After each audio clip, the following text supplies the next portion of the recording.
Good morning and welcome back. Another episode of Tuesdays with Two, episode number 2 of many to come. Me and Elijah are back again driving. We are on a journey across the border today, but not the border you guys probably thinking about. The border of Illinois and Indiana. We are making our way right now at 70 miles an hour into the land of high taxes, but they have good food. So we're gonna go check out a couple loads. We got a couple dust collectors loading today over in south side of Chicago, and a couple drivers, Jeff and Jason, on site. They just got there a little bit ago. I know they wanted to load Jason around 8:30. It's currently 8:54, and they want to load Jeff at 9:30. This customer is excellent with loading things quickly and on time, so we'll get there here shortly. Looks like we're 25 minutes away, and should get there right in the middle of all the action and take you guys along. Second episode of Tuesdays with TU.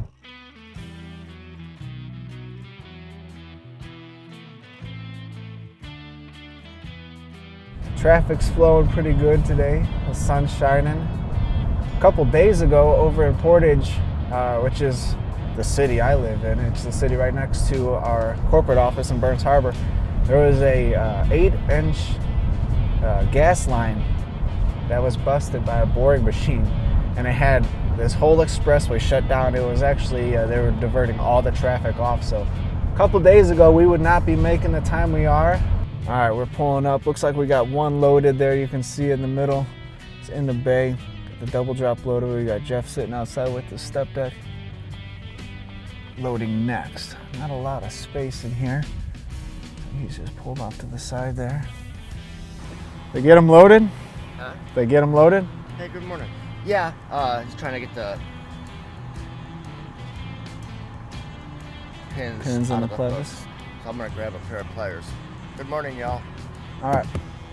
See, they have two different types of docks here. So one you can drive in like we did with our double drop. This one you can back into, and the back of the trailer will go to the back of that dock, and it'll be level with the dock, where they can push equipment on and off.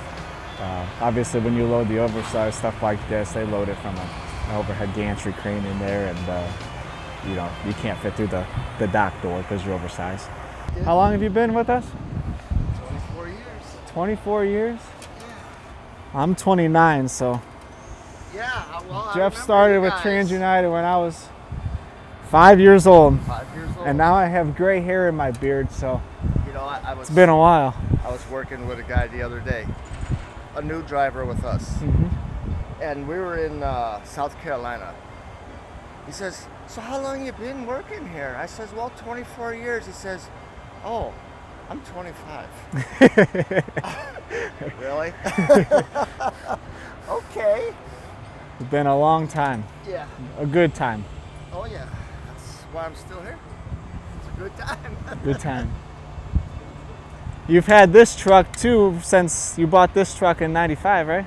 Well, it's a 95. I bought it in 2000, so I've had it 24 years. 24 years. Bought it when you came on? Yeah, 4 months before I came on. Yeah. It's been a good. This truck has hauled Good boy. millions of miles of I got 3 million on it. 3 million miles. 3 million. 3 million miles. Almost all of them with Trans United freight. He's got one of our new trailers behind us too. Come here, I'll show you guys this axle. It's kind of cool. So these new trailers, and Jeff was just talking about it too, if you want to walk with us. Jeff's pulling one of our new trailers, and one of the cool things he was mentioning to me the other day, he called, is these axles. So these new trailers, they have a box here with gauges on them with your different levers, so you can drop and lift your axles. But if you walk back here and see, right now he's only got one axle touching the ground. So all through that box, looks like he messed with it, but all through that box, see? Now he's got 2 axles on the ground. There's another button. And now he's got 3 axles on the ground. And that trailer will lift a little bit. What you see with trailers is many times, well, all the time, well, what you'll see with trailers is anything with additional axles like this, it helps you carry additional weight. So an extra axle is extra weight you can haul on the trailer. So this is a 3-axle trailer, so he can haul and be permitted for loads that are well over the legal limit of 80,000 pounds and then some.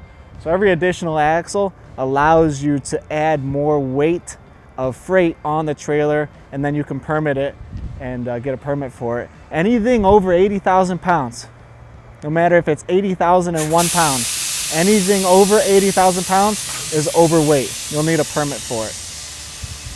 But also the cool thing with these axles is many states, they have axle spacing laws. So by lifting and lowering different axles, you can be legal in different states. And also when we started looking at this trailer, he only had the front axle down. It helps with his turning radius. So when he has those back ones up and you're just running off the front axle and he's empty, you can get this trailer around a lot closer turns, right? Do you agree with that? Awesome. So I could run a single axle. Yeah. I could run a tandem axle, or I could run spread axle. Yeah. Or I could run triple axle. Yeah. Whatever you need, this trailer is awesome. Yeah. And let's take a look at what Jason's got. Let him swing around here. You see his wide there, he's oversized. He's gonna get staged down here somewhere out of the way. Looks like he's gonna back up along the road and get his oversized flags and signs on. Jeff was supposed to load at 9:30 and it is 9:30 on the dot. Keep making sure that front axle does not go in the grass, and he does. So just like his many, many years of experience, that shouldn't surprise us. Customers inside. Let's walk closer to the truck. Looks like they got the piece in the air. You can see it in the air. Looks like they're holding it. They're gonna let him back right underneath of this piece, and they set it down on it. So it's very cool. Customers guiding them in. Come from the front side here. You can see in there the piece is in the air. Looks like the piece is maybe 2 feet above the trailer. Just making sure he gets pretty square in there. He's gonna back right underneath. The piece is picked up with that gantry crane. See it up on the rails on the top side. They're just moving it forward, and they're gonna place it wherever he wants on that trailer. And it will be perfectly center. They have a lot of freedom loading this way on that hook. So these trailers have an arch in them. If you can look underneath of it, you see the piece is obviously perfectly square, but the trailers have an arch to hold the weight. So putting this wood underneath of it keeps the piece off of the trailer deck, and it's safer loading the pieces on wood, and it keeps it square so that it's not rocking at any weird angle.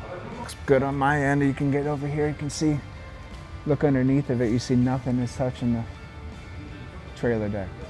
You have everything up on the blocks. If you weren't on the blocks, you might be sitting down there on those cross members, so it's the best way to protect the customer's freight. We know this piece is oversized, but it's important to make sure you're the same width over on the front as you are in the back, because if it was crooked, it could be wider than what you're anticipating for, and therefore make your permits invalid. If he's permitted for a certain dimension and it's loaded crooked, that'd make him overweight or over width, and then you'd have to reorder permits, which cost hundreds and hundreds of dollars. So it's very imperative to make sure these pieces are loaded square on the trailer and blocked up properly, especially in these kind of cases where it's a long piece and it's flat and our trailers are rounded. It's important to make sure we load it the right way. You see here closely, I feel touch. you see your foot markage and then your inch. So we're right there at 13.5. 5 would be right there. And legal would be right here. 13.6 is legal. So you can load anything on any trailer you want. 13.6 tall and you're legal. So that he's 13.5 in the back, he's legal height. Obviously he still has permits because he's over width, but that's a height pull there. This is the only way you should ever measure the height of a load. How would you think if you would get up there with a tape measure and it's wobbling and it's cracking on you, and you get to the top of that and you're trying to get to the ground, mismeasuring the height of a load by even 1 inch, 2 inches could be the difference between a bridge hit and not a bridge hit. This customer has these lifting points here on this dust collector. We're only using the securement that the customer has provided for us. So this is a brand new painted piece of machinery. It has the lift lugs here and it's still painted. You use as much caution as possible. We're not going to put any straps over the top. If you were to put a strap like this over the top of this, as soon as you tightened it down, all of the paint would be rubbed off. And you would cause a claim for yourself as a driver, for your company, and it would just, it would arrive then on site to the customer's customer damaged, and that is the last thing we'd ever want to do. This is one way to make sure your equipment stays nice and not getting destroyed, using these J plates. So guys what you've seen before is they'll run their chains and binders through here, around the rub rails, around these pockets, and they'll pull the spools out. Actually, if you see here, this has a working load limit of 6,700 pounds. So you put it in the track, see the groove, put it in the track flat, you pick up, and it's stuck on these bolts that are placed for this.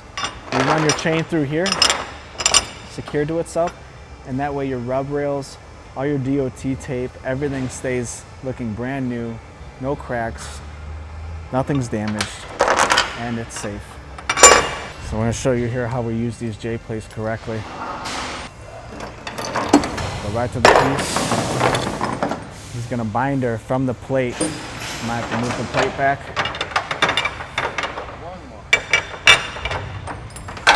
Bind her from the plate itself to as tight as you can pull the chain. Tighten it up.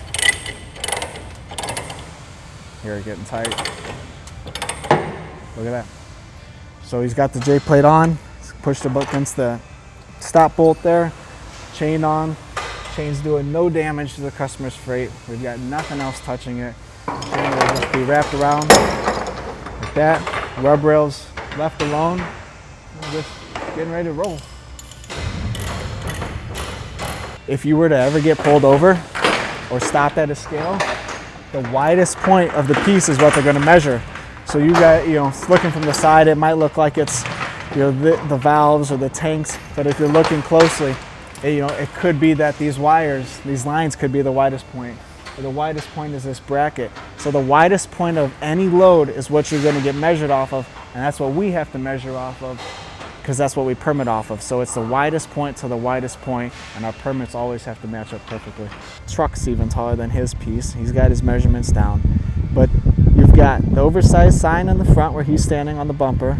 He's gonna have an oversized sign on the back of the trailer, and then he's got his flags on the back of the trailer. He's gonna put his flags on the front of the truck, and then he's gonna have 4 flags on the 4 widest points of the piece that he's hauling. So you see the 2 flags there on the piece. That's the front corner and the back corner, and it's going to be the same on the other side. And there's 4 flags on the piece at the 4 widest points, causing, the most visibility. Take a look real quick at Jason. We had the same idea with securement. Obviously, he's got a double drop, so there is no tracks to put any of those J plates in because his deck's flat. But look what he did. Chain through the hole, chain through that hole, and we bind it in the middle. Again, nothing's touching the customer's freight. 100% safe. That's good. It looks good.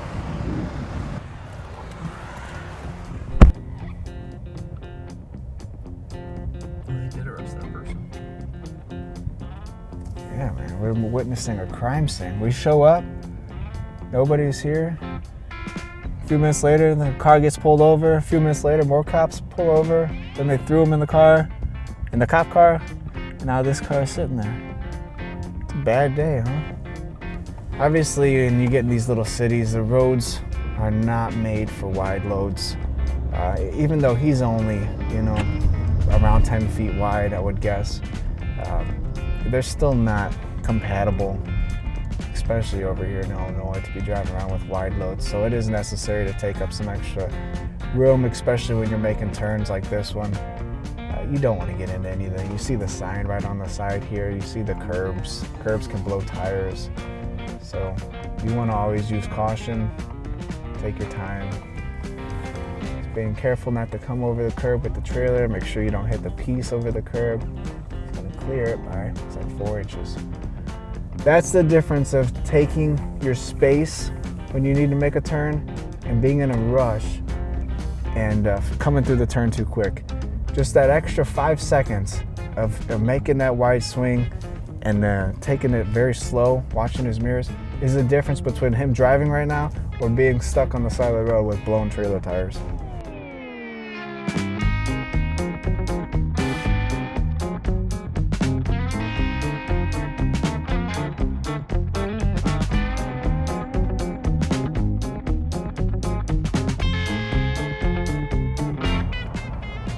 I want to thank you guys all for watching. Hope you guys enjoyed the Tuesdays with 2U so far. I know we're having a blast showing you guys what we do. Follow along, like our Facebook page, follow on Instagram, subscribe on YouTube. We are on all channels of social media, and we are going to continue this journey, Tuesdays with 2U, and show you guys what we do.